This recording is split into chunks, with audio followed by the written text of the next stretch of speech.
When you think of the stock market, do you picture a bunch of Wall Street pros in fancy suits playing some high-stakes game? Well, think again, because today we're going to totally demystify investing and give you a simple, powerful plan to actually grow your wealth. Let's get right into it. So I actually want to kick this off with a personal story.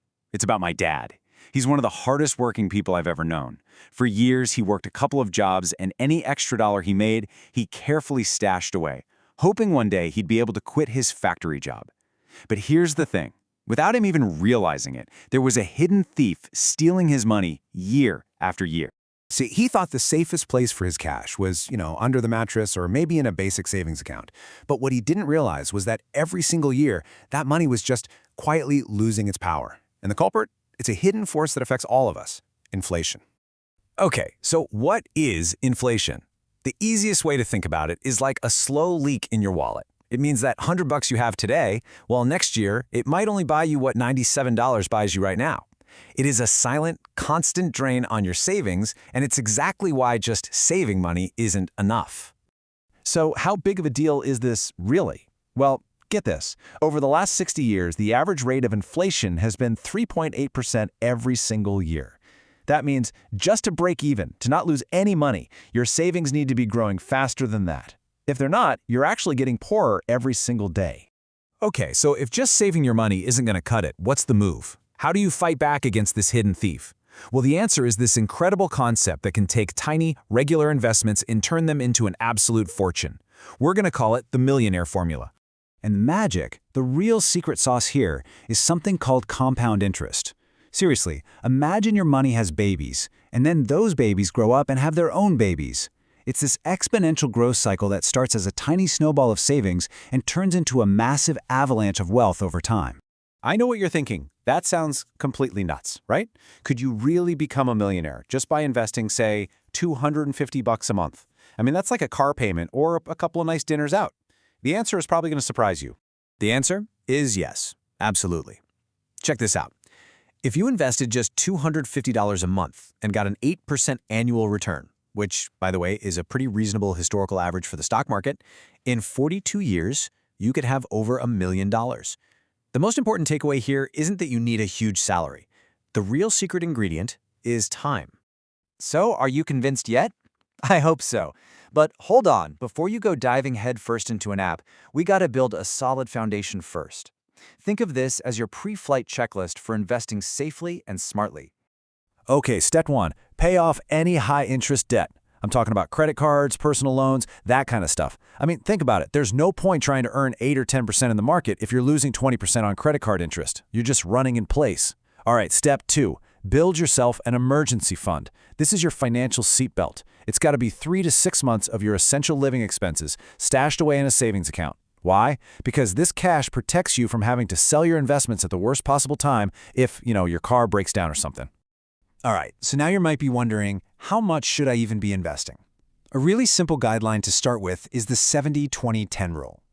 The idea is that for every dollar you bring home, 70 cents goes to your needs and expenses, 20 cents goes straight to your investments, and 10 cents is for you to have fun with. It's just a simple, balanced way to build your future wealth without feeling like you have to sacrifice everything today. Okay, you've got your foundation, you're ready to actually start. And trust me, this is way easier than it sounds. There are a ton of great investing apps out there that let you open an account in just a few minutes. And when you do, you're going to want to look for what are called tax-advantaged accounts. In the US, that's like a Roth IRA. In the UK, it's an ISA. These are just special accounts that help you keep more of your profits because you pay less in taxes. And the best part? You don't need a ton of money to start. Thanks to something called fractional shares, you can buy a tiny piece of any company, even the super expensive ones, for as little as $1. All right, now for the million-dollar question. Literally, what should you actually buy? And I want you to forget everything you've heard about trying to find the next big hot stock. Seriously, there is a much simpler, way more effective strategy, and it's perfect for beginners. So you've basically got two choices. You can try to pick individual stocks, or you can buy something called an index fund. Now, trying to pick individual winning stocks, it's incredibly difficult. It's super risky. Even the pros get it wrong most of the time.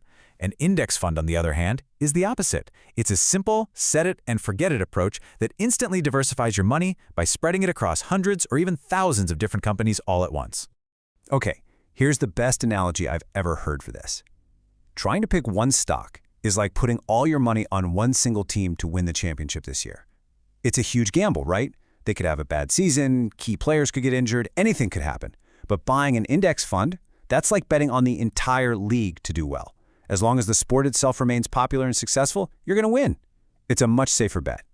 And this table breaks it down perfectly, using the most famous index, the S&P 500. So think about it. In a sports league, the worst teams get relegated or just fall to the bottom.